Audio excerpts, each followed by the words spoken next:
Monday માં राजीव मणियार के प्रणाम और जय जी ने कॉफ़ी। दोस्तों, पिछले हफ्ते मैं अपनी मोटरसाइकिल पे जा रहा था और अचानक जोर से बारिश हुई। बारिश से बचने के लिए मैंने एक नज़दीक में ही काफ़े देखा तो सोचा कि चलो अंदर जाके थोड़ी सी कॉफ़ी ले लेते हैं। तो अंदर गया और अपनी कॉफ़ी का ऑर्डर दिया।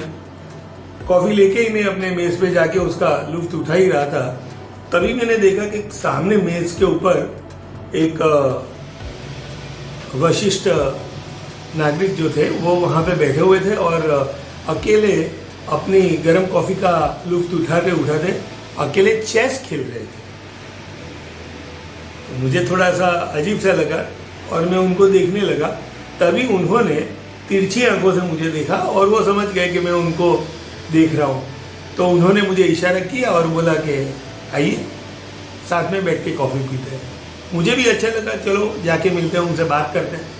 तो जैसे ही मैं जाके उनको मिला, बैठ के मुझे पूछा कि तुझे चेस आता है, चेस खेलते हो?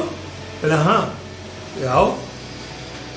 फिर कॉफ़ी का लुत्फ़ उठाते उन्होंने बात शुरू की और मुझे बताया कि पता है ये चेस जो है मैं हमेशा कहीं ना कहीं जाता हूँ तो लेके जाता हूँ, चाहे वो मैं बस में ट्रैवल करूँ या ट्रेन में करूँ या प्लेन में करूँ।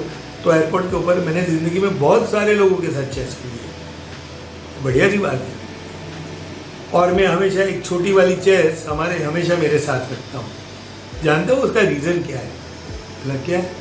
बोले ये किसी के साथ अगर इंटरेक्शन करना हो, बातचीत शुरू करनी है, तो ये बढ़िया सा तरीका मुझे लग रहा है। बात सही थी। धीरे धीरे बात करते करते पता चला कि वो एक रिटायर्ड स्कूल टीचर थे और उन्होंने कहा कि मैं जानते हो ये चेस मुझे इतना अच्छा क्यों लग रहा है? बोले क्यों लग रहा है?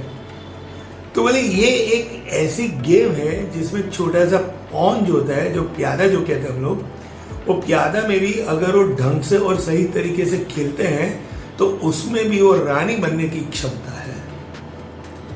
कितनी बढ़िया सी बात उन्हें अपनी जिंदगी के साथ जोड़ के बता दी कि हम भी अगर धीरे धीरे समझ के स्टेप बाय स्टेप अगर हम खेलते हैं तो हम भी एक पॉन से लेके एक रानी बन सकते हैं। तो दोस्तों, ये कॉफी से एक और जानकारी मैं देना चाहता हूं आपको जो समझने लायक है। तो दोस्तों, जानते हैं आज राष्ट्रीय कॉफी डे है और कॉफी का आविष्कार कैसे हुआ था? यूं कि एक जो बकरा चराने वाला आदमी था, वो बकरे चरा के उसने देखा कि बकरे जब स्पेशल बेरीज जो होते हैं वो खाते हैं तो उन्होंने में वो शक्ति ज़्यादा आती है। तभी से पता चला कि कॉफ़ी धीरे धीरे इतनी प्रचलित क्यों होने लगी। 15वीं सेंचुरी के अंदर इथोपिया से यमन और अलग अलग देशों को उसको एक्सपोर्ट करना शुरू किया और धीरे धीरे लोग ये कॉफ़ी का स्वाद और लुत्फ़ उठाने लगे। अरब देशों के अंदर जहाँ पे सूफी पढ़ाई जाती थी उसके आसपास इसके सेंटर्स होने लगे और धीरे धीरे लोग इसी के लुत्फ़ उठाने लगे।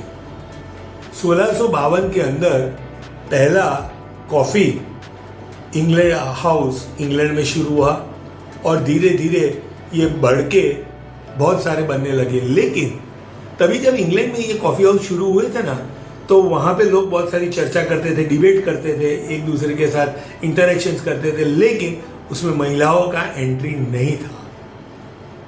1930 के अंदर नेस्ले कंपनी ने किसी और के साथ जुड़कर इंस्टेंट कॉफ़ी का आविष्कार शुरू किया। ये जो 1930 के अंदर कॉफ़ी का जब इंस्टेंट कॉफ़ी का जो आविष्कार हुआ वो फ़ायदेमंद इसलिए रहा क्योंकि लोगों को धीरे धीरे स्वाद अच्छा लगने लगा था, लोगों को उससे बहुत सारी एनर्जी भी मिलती थी। और ये वर्ल्ड वॉर 2 के अंदर बहुत ही लोगों को उपयोगी रहा क्योंकि लोग वहाँ पे वेट नहीं कर सकते जब आप जंग के मैदान में होते हो। कॉफ़ी से जुड़ के कुछ धर्म के लोगों को काफ़ी दिक्कतें भी आई, लेकिन तब तक कॉफ़ी काफ़ी फेमस हो चुकी थी। सन 2005 के अंदर ये कॉफ़ी फेमस हो गई और आज का दिन राष्ट्रीय कॉफ़ी डे के हिसाब से घोषित कर दिया गया।